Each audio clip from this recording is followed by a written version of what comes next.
August 6, 1901, Volume 4. The love of the blessed is a property of God, while the love of the pilgrim souls is like a property which he is in the act of acquiring.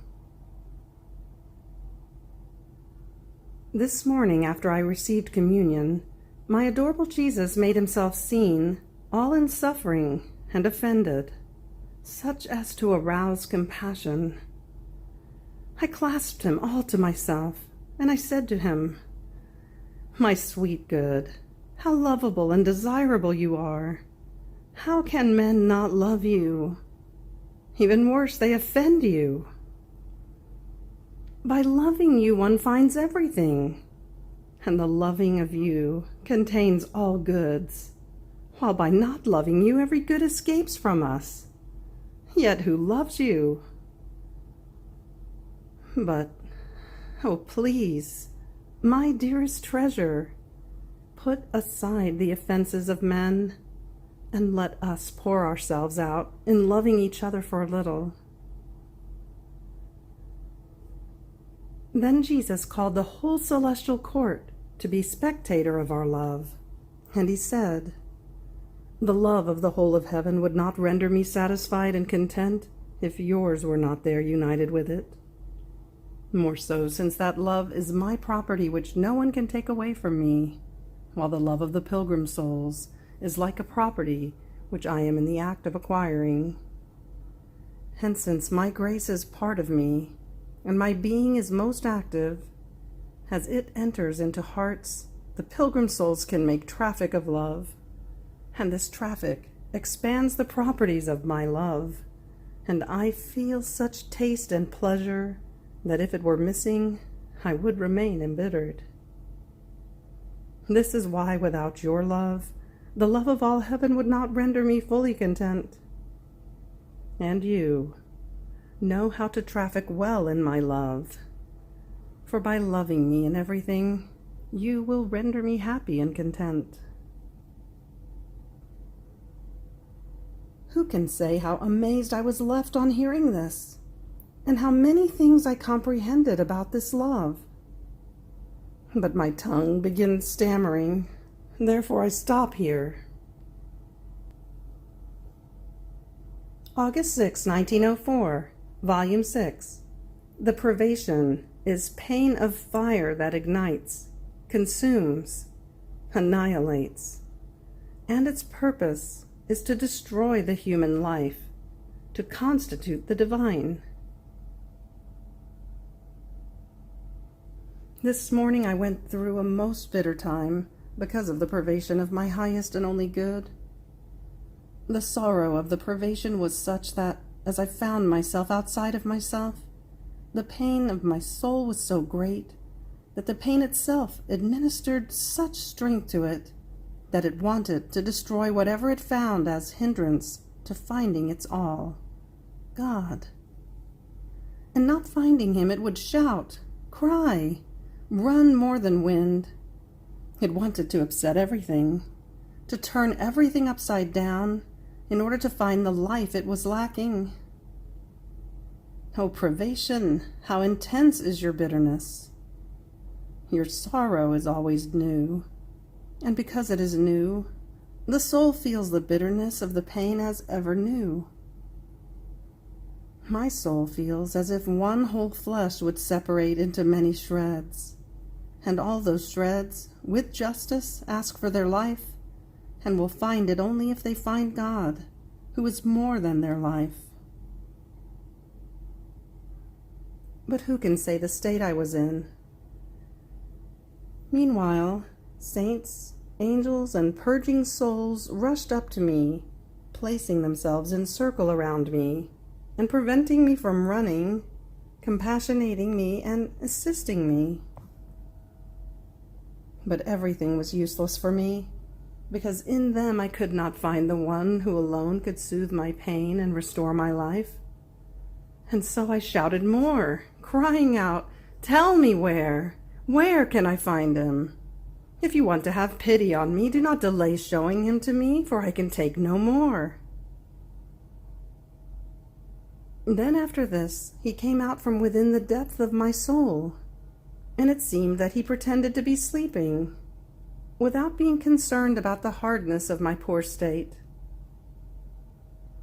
But even though he would not bother and was sleeping, at merely seeing him, I breathed my life as one breathes air, saying, he is here with me.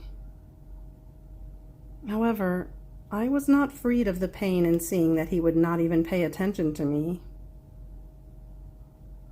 Then, after much suffering, as if he had awakened, he told me, "My daughter, all other tribulations can be penances, expiations, compensations, but only the privation is pain of fire that ignites, consumes, annihilates, and does not give up until it sees the human life destroyed. But while it consumes, it vivifies, and it constitutes divine life in it." August 6, 1907, Volume 8. She sees nothing but chastisements. Continuing in my usual state, I found myself outside of myself, inside a church, and I seemed to see a most beautiful lady, with her breasts so full of milk that it seemed that her skin was about to split. Calling me, she said to me, "My daughter, this is the state of the church. She is so full of interior bitternesses, and in addition to the interior bitternesses, she is about to receive external bitternesses. You suffer a little, that they may be mitigated." And while saying this, she seemed to open her breasts, and forming a cup with her hand, she filled it with milk and gave it to me to drink. It was so very bitter, and produced so many sufferings that I myself cannot explain. In the meantime, I saw people starting a revolution, entering churches, stripping altars and burning them, making attempts on the lives of priests, breaking statues, and 1,000 other insults and evils. While they were doing this, the Lord was sending more scourges from heaven, and many were killed. There seemed to be a general uproar against the church, against the government, and against one another. I was frightened. I found myself within myself, and I kept seeing the Queen Mother, together with other saints, praying to Jesus Christ that he would let me suffer. It seemed he would not pay attention to them, and they kept insisting. Importuned, blessed Jesus answered, "Do not importune me. Be quiet, otherwise I will take her with me." But in spite of this, it seemed that I suffered a little bit. Now I am going to say altogether that during almost all of these days, as I find myself in my usual state, I see nothing but revolutions and chastisements. Blessed Jesus is almost always taciturn, and every now and then he just tells me, "My daughter, do not force me, otherwise I will make you go out of this state." And I say, "My life and my all, if you want to be left free to do what you want, take me with you. Then you will be able to do whatever you want." It seems that in these days it takes great patience in dealing with blessed Jesus. August 6, 1916, Volume 11. Need of Jesus for souls who live in the divine will to multiply. As I was in my usual state, my sweet Jesus came for just a little, and in passing, and he said to me,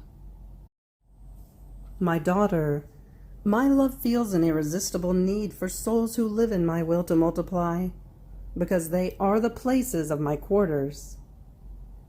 My love wants to do good to all, but sins prevent me from pouring my benefits upon them. Therefore I keep searching for these quarters. In them I am not prevented from pouring my graces, and through them the towns and the people that surround them take part in them. Therefore, the more quarters I have on earth, the greater vent can I give to my love, and the more it pours itself out into benefits for the good of humanity. August 6, 1917, Volume 12. The divine will renders the soul happy, even in the midst of the greatest storms. Continuing in my usual state, my always lovable Jesus came, and since I was very afflicted because of the continuous threats of worse chastisements, and because of his privations, he told me, "My daughter, be cheered. Do not lose heart too much. My will renders the soul happy, even in the midst of the greatest storms. Even more, she rises up so high that the storms cannot touch her, although she sees them and hears them.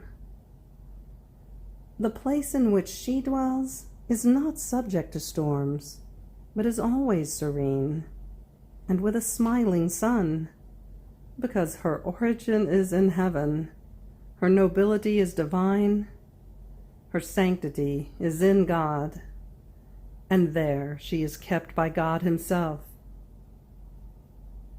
Jealous of the sanctity of this soul who lives in my will, I keep her in my inmost heart, and I say, nobody touch her. My will is intangible, it is sacred, and all must give honor to my will." August 6, 1919, Volume 12. The abandonment of the soul in God. Value of the acts done in the divine will. I am going through most bitter days. My poor heart is as though petrified by the pain of the privation of the one who forms my life, my all. Although resigned, I still cannot do without lamenting to my sweet Jesus, when, almost flying, he passes before me or moves in my interior. I remember that during these laments he once told me, "Abandonment in me is the image of two torrents, each one pouring into the other with such force that their waters mix together, and forming highest waves of water, they arrive at touching heaven, to the extent that the bed of those torrents remains dry. The roaring of those waters, their murmuring, is so sweet and harmonious that heaven, in seeing itself being touched by those waters, feels honored and shines with new beauty. And the saints in chorus say, 'This sweet sound and enrapturing harmony is a soul who abandoned herself in God. How beautiful! How beautiful!'" Another day he told me, "What do you fear? Abandon yourself in me, and you will remain surrounded by me as if within a circle, in such a way that if enemies, occasions, or dangers approach, they will have to deal with me, not with you, and I will answer for you. True abandonment in me is rest for the soul and work for me.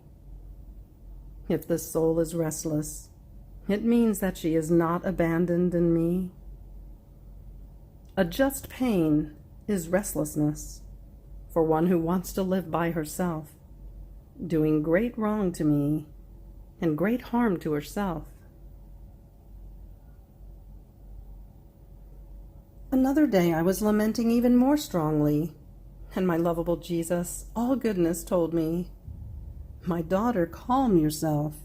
This state of yours is the void which is being formed at the second preparation of the new chastisements which are coming. Read well what I made you write, and you will find out that not all the chastisements have yet occurred. How many more cities will be destroyed?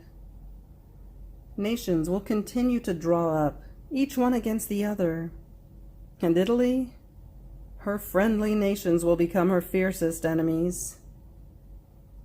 Therefore, patience, my daughter.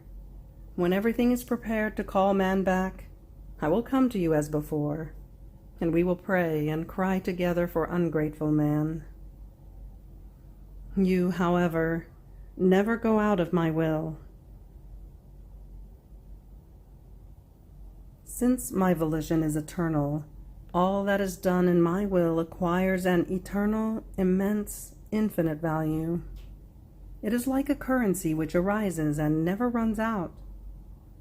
The most tiny acts done in my will remain written with indelible characters, saying, "We are eternal acts, because an eternal will animated us, formed us, and performed us." It happens as to a vase of clay into which liquid gold is poured, and the goldsmith forms gold items from that melted gold. Is it perhaps that that gold is not called gold because it has been liquefied in that clay vase? Certainly not. Gold is always gold, in whatever vase it might be melted. Now, the clay vase is the soul. My will is the gold. The act of the creature operating in my will combines my will and hers, and they melt together. From that liquid, I, divine goldsmith, form the acts of eternal gold in such a way that I can say that they are mine, and the soul can say that they are hers.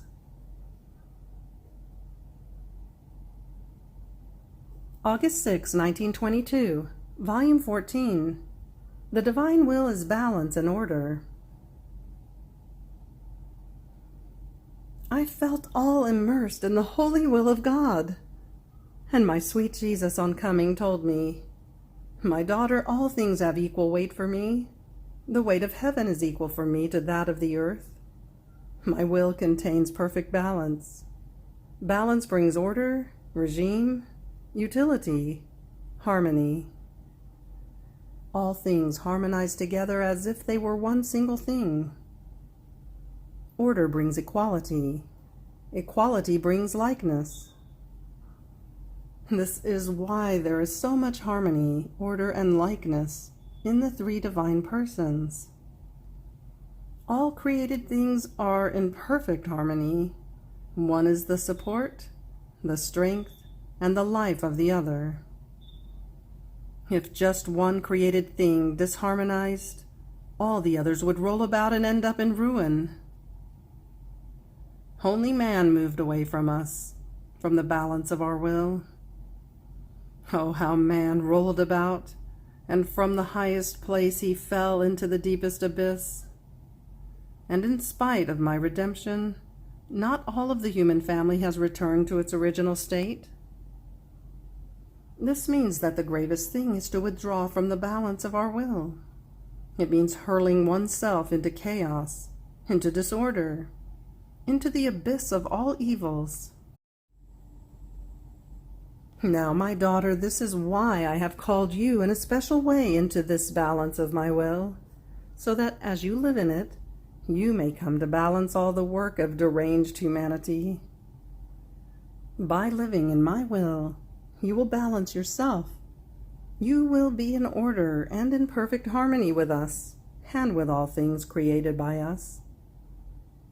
So, since you harmonize everything, we will feel you flowing in the sphere of our will, giving us the order and the harmony of all the intelligences, words, works, and steps of all. We will constitute your acts in our will as the rulers of all the others, and we will be repaid of the chaos of unfortunate humanity. Each act of yours will be the seal of the order which we will receive in the name of all the others.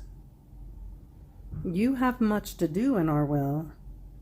You will be like a queen, and will bring us all conquests and all harmonies.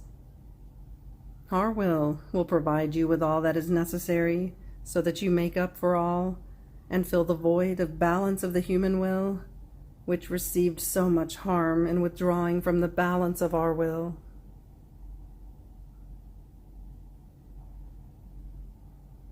August 6, 1928, Volume 24.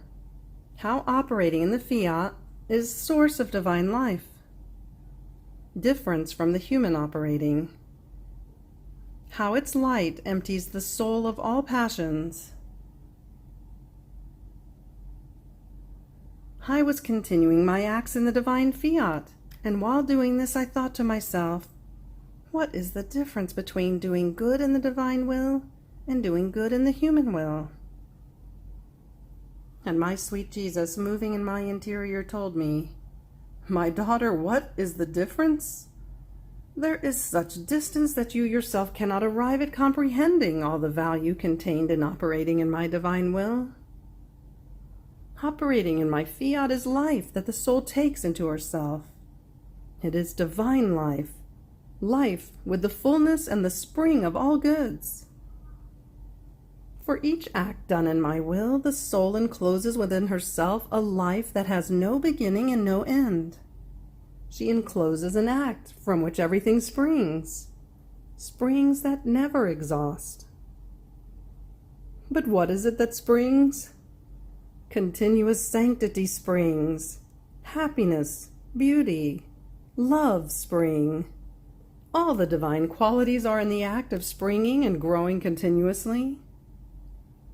If a soul could possess one act alone done in my will, and all the good works of all creatures from all centuries could be put together, they could never equal this single act done in my will, because it is life that reigns in this act, while in the other works done outside of my will, there is no life inside, but a work without life.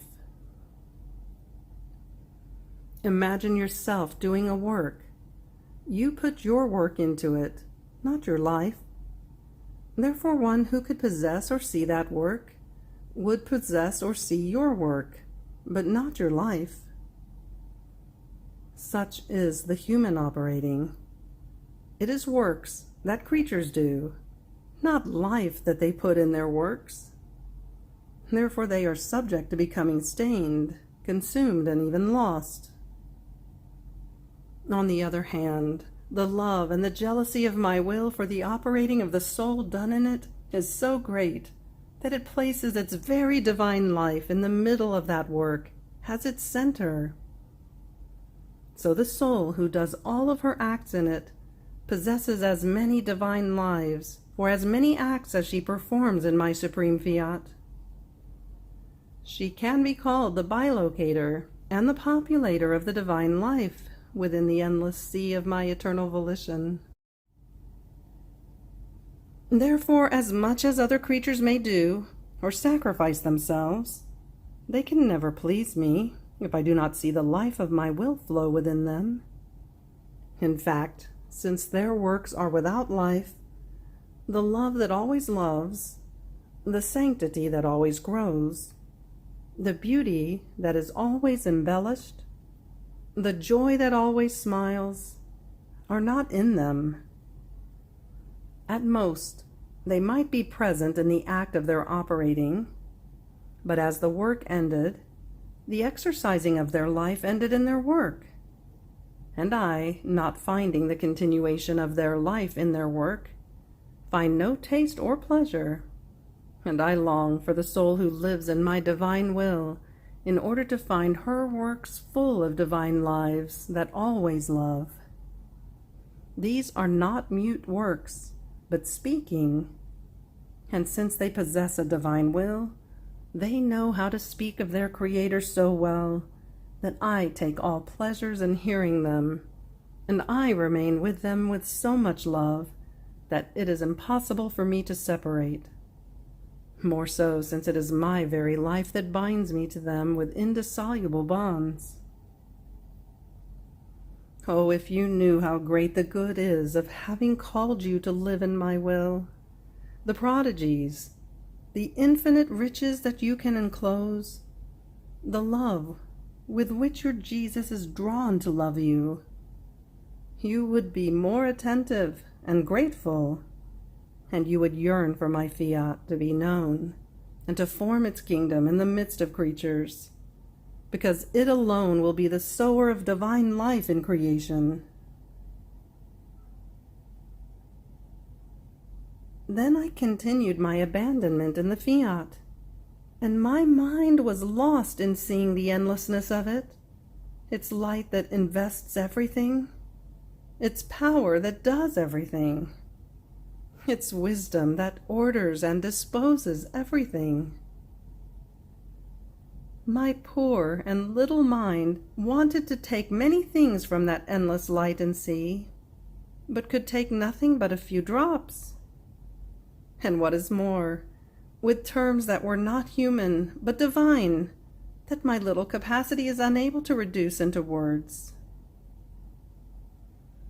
But while I was immersed in that sea of light, my beloved Jesus, making himself seen within that light, told me, "My daughter, my will is light, and the prerogative and virtue of its light is to empty of every passion the soul who lets herself be dominated by it.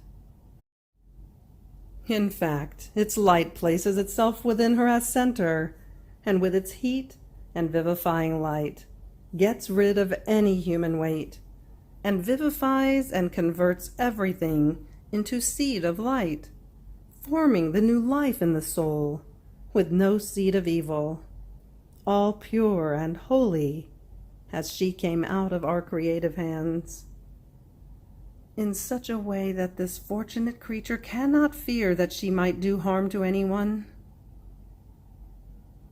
In fact, true light does harm to no one. On the contrary, it brings to all the good that my vivifying light contains. Nor can she fear that she might receive any harm, because true light is untouchable by even the shadow of evil. Therefore she has nothing left to do but enjoy her fortune and spread to all the light that she possesses." August 6, 1933, Volume 32. How the Celestial Queen grew together with the Divine Will, and how she possessed the speaking Son. Joys of God in the creation of man. Power that he gave him. I am always in the arms of the divine Fiat, that now stops me in one of its works, and now in another. It seems that it wants to make me comprehend well what it has done for our love. Therefore, while I went around in its works, it stopped me in the act of the conception of the Virgin. Since the divine will had its prime place, and grew and diffused itself in those little members, so the little tiny queen herself grew. Both of them grew together. What happy growth! What great prodigy! The divine will abasing itself to enclose itself in the littleness of the Holy Virgin, in order to grow together. But while I remained amazed, my dear divine teacher, surprising me, told me, "My good daughter, to make the celestial queen live in the divine Fiat was the greatest, most heroic, most intense act of love that our Supreme Being did. And for however much our goods are immense and innumerable, to give our will to live in her, we could not give her any more, nor add anything else, because with it we gave her everything, and she formed in herself the fount and the source of all the divine goods, for as much as it is possible for a creature. Now as the sovereign tiny one grew, by growing together with our will, so she formed in her soul, in her heart, in her works and steps, so many speaking sons, that with voices of light and of irresistible love spoke to us. They spoke to us so much. They spoke to us of love. They spoke to us of our divine being itself. They spoke to us of mankind. Her steps spoke to us, her little hands, the heartbeats of her heart that with voices of light reached even into our divine bosom and spoke even with us. Her speaking never ceased. Since our volition lived in the celestial queen, she had its being all speaking, that not with human voices, but with ancient and divine voices always had something to say. It never is exhausted. Even more, because the divine Fiat is Word, and operating Word, creating Word. How could her speaking cease if she had it in her power? Therefore, her speaking held us besieged, enraptured, surrounded on all sides, occupied, in a way that she rendered herself irresistible and invincible, so as to give her what she wanted. Her word was powerful and made our power cede. She was gentle and sweet and made our justice yield. She was light and imposed herself over our supreme being, over our love, over our goodness. In sum, there was nothing of ours that did not sweetly yield to the powerful voices of this celestial creature. But while my sweet Jesus said this, he made me see the celestial queen, that from within her heart a sun went forth that invaded the whole celestial court and the whole earth. And its rays were formed with the most refulgent light, with speaking voices that spoke to God, to the saints and angels, to all the creatures of the earth. In fact, my celestial mamma still possesses her continuous speaking, her speaking sun, such that with voices of speaking light, she speaks about her God, and she loves and glorifies him divinely. She speaks to the saints, and acts as beatifying mother, and bearer of joy to the whole celestial court. She speaks to the earth, and as mother, she makes the road for us in order to conduct us to heaven. And my beloved Jesus added, "See, therefore, what it means to live of divine will. One acquires the doing, speaking, and continuous love. What goes forth from within my will has the operating, illuminating, and continuous virtue, and therefore they are triumphant acts that conquer God." After this I continued my round in the acts of the divine Fiat, and I stopped in the creation of man, and offered the same divine acts that he did in creating man, as well as those of innocent Adam, in order to impetrate the kingdom of the divine will. And my highest good Jesus continued to tell me, "My blessed daughter, as you offer our acts in creating man, and those of innocent Adam, in order to impetrate the kingdom of my divine will, so you have repeated for us the joys that we experienced in creating man, and you have formed new bonds of union between the divine will and human will. They are our same acts that form the place for where to create man, and they administered life to him in order to animate him. So our same acts will form the way in order to let him re-enter into our will. Therefore the offering of our acts is armed with power that makes us decide to give what the creature asks, even more because they are bearers of joy to us, but so much so that they place us in feast. And who does not know that in feasts one abounds in giving gifts never given before?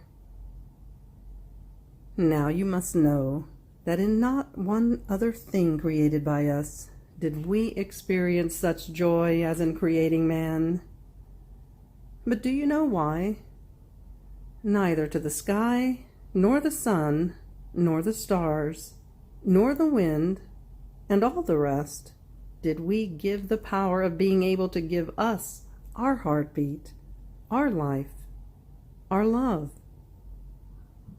If we gave ourselves, but they do not have the power to give us anything.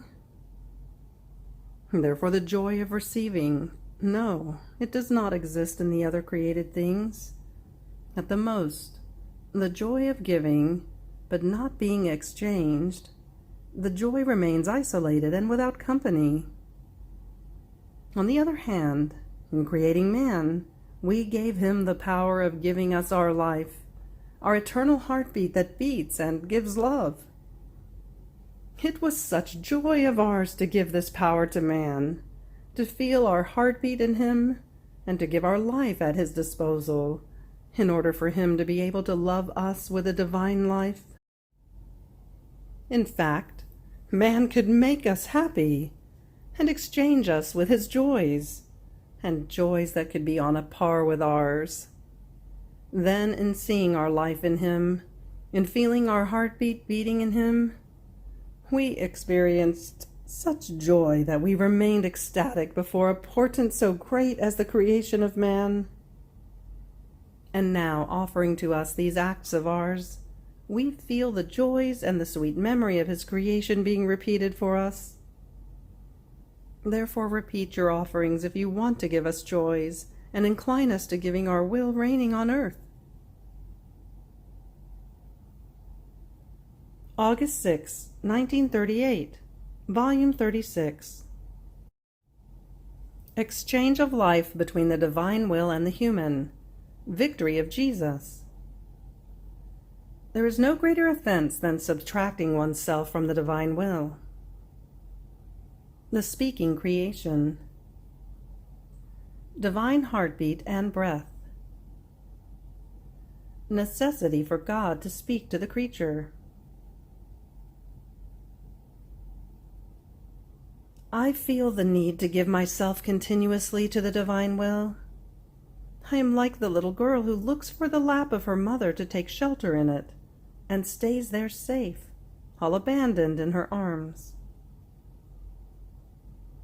But as I was thinking this, my beloved Jesus, visiting my little soul, all goodness told me, "My little daughter of my will, you look for your shelter in me, and I look for my shelter in you, to enjoy my creature and rest in her, so that her love may defend mine from all the offenses of the creatures. You have to know that each time the creature enters my will to do her acts, I give her my divine life, while she gives me her human life. Therefore she remains provisioned with a divine life for each act done in my will, and I remain honored and glorified, surrounded by many human lives, since one act in my will must be complete. I give all myself, not keeping anything of my supreme being, and she gives me all of her human being. What good does the creature not receive, then, by possessing many of my divine lives? As she keeps repeating her acts, so many of my lives are added, and I give virtue to free her life to be able to say, "So many lives I gave her, as many lives she gave me." I can say that I find all my satisfaction only when I see her giving me her life in every instant, giving her will. Seeing her giving me her human will is my greatest triumph, and taken by love, I sing my victory, victory that costs me my life, and a wait of around 6,000 years, during which, with so many anxious, bitter, ardent sighs, I yearned for the return of the human will into mine. Having obtained it, I feel the need to rest and sing my victory. Therefore there is no more beautiful joy that she can give me than living in my will, and there is no greater pain she can give me than subtracting herself from it. I feel this offense coming in the sun, in the wind, in heaven, even in my womb, to see the great gift of the human will that I gave to the creature, and that was to serve for the exchange of love and life between me and her, being converted into a deadly weapon to wound me. What pain! Now the soul who comes to live in my will makes such a harsh pain disappear. How then could I not give all of myself in her power, and give her what she wants?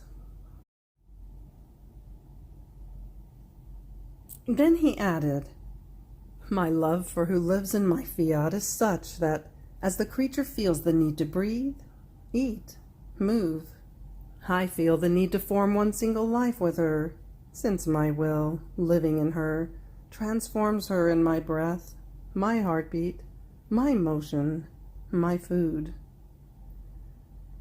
See then how much I need her permanent union with me and inside of me.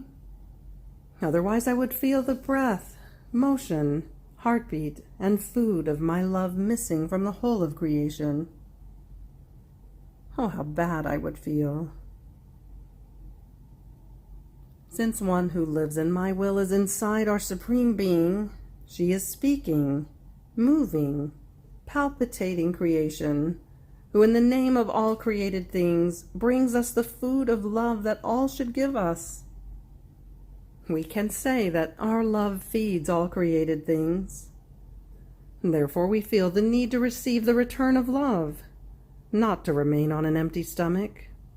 And only one who lives in our will, who embraces all and loves us for all, can feed us with her love in return. How beautiful it is to see the creature picking up our love, spread through the whole creation. Even love that has not been taken because of human ingratitude. Then she brings it to us to give us the food of love in the name of everyone and everything, enchanting the whole heaven. And we welcome her as the bearer of all our works, returning our love. In her we can repeat all our marvels. Then with more tender affection he added, my daughter, our love for one who lives in our divine Fiat is such that it is easier for a mother to separate herself from her daughter than for us to be away from this creature. We cannot do it. Our will unites her to us and transforms her in us, making her want what we want and do what we do. As soon as she enters it, my will carries her everywhere, giving her a place in all created things, to keep her everywhere and always united, and to say, in how many ways do you love her? It is impossible to be without her. In order to do it, we would have to separate ourselves from our will, but we cannot do this either. Therefore I give her her place in the starry heaven. Oh, how beautiful it is to keep her with me in that blue vault, in the infinite extension of heaven. No ending point can be seen. I tell her the story of our eternal love that has no beginning and can have no end, neither can it change at all. Since our love never ceases, we take the creature from all sides, from above, from below, from the right and from the left, to stud her with our love. Just as heaven covers and hides the whole world under its star-dotted vault to keep it sheltered and covered, so our immutable love, beyond heaven, keeps everyone covered and hidden in the heaven of our love. We feel the need to tell the creature how much and in how many ways we love her. And in order to be loved, she forms refreshment for our love. And as she loves us, though she is small, she gives us a heaven of love. And with her repeated acts of love, we feel as though studded by many stars that pour on us love, love, love. See then how necessary it is for our heart to give her a place in every created thing, to tell her the distinct love story that each created thing contains. I give her the place in the sun, and oh, how many things I tell her about our Supreme Being, our inaccessible light, investing all with its ardent love, investing and then hiding in every fiber of the heart, in every thought and word. With my light, my balm, I purify and embellish the creature, forming in her, with my light brighter than the sun, my life of love. And she feels my light. Through this light, she wants to enter into the most intimate hiding places of our Supreme Being, to love us and to be loved. How beautiful it is to find one who loves us. Our love finds its refuge, its rest, its expression, its return. Therefore we give her a place everywhere, because in each created thing we have one of our love secrets to tell her. How many things we still have to say! And if the creature does not live in our will, she won't understand us, forcing us to be silent. Now you must know that, as the creature does her acts in my will, many suns arise. And since one act in my will is so great that it cannot be without doing good to all, these rising suns run in the middle of the peoples, bringing to some the kiss of light, to some strength, to some they put darkness to flight, to some they prepare the way, to some others they call to good with the voice of the source of light. An act in my will just cannot be without producing great goods.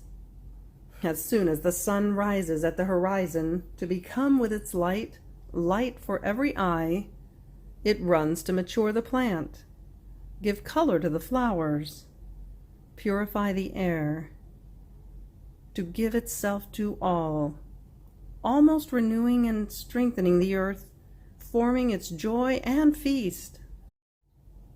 So if it did not rise, the earth would wear mourning, bursting into tears. More than sun is an act in my will. Its light runs and benefits all, renewing and strengthening all in its light, except those who would not want to receive it.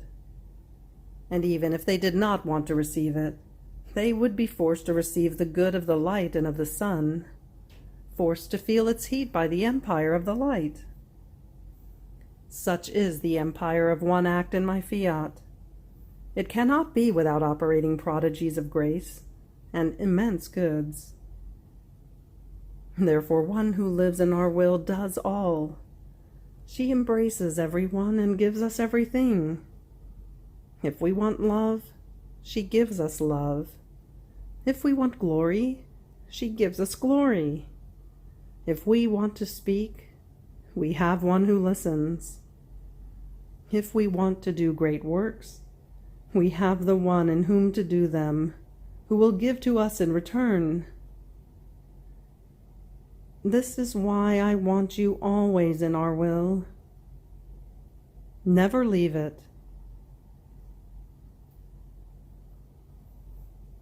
End of August 6th. Fiat.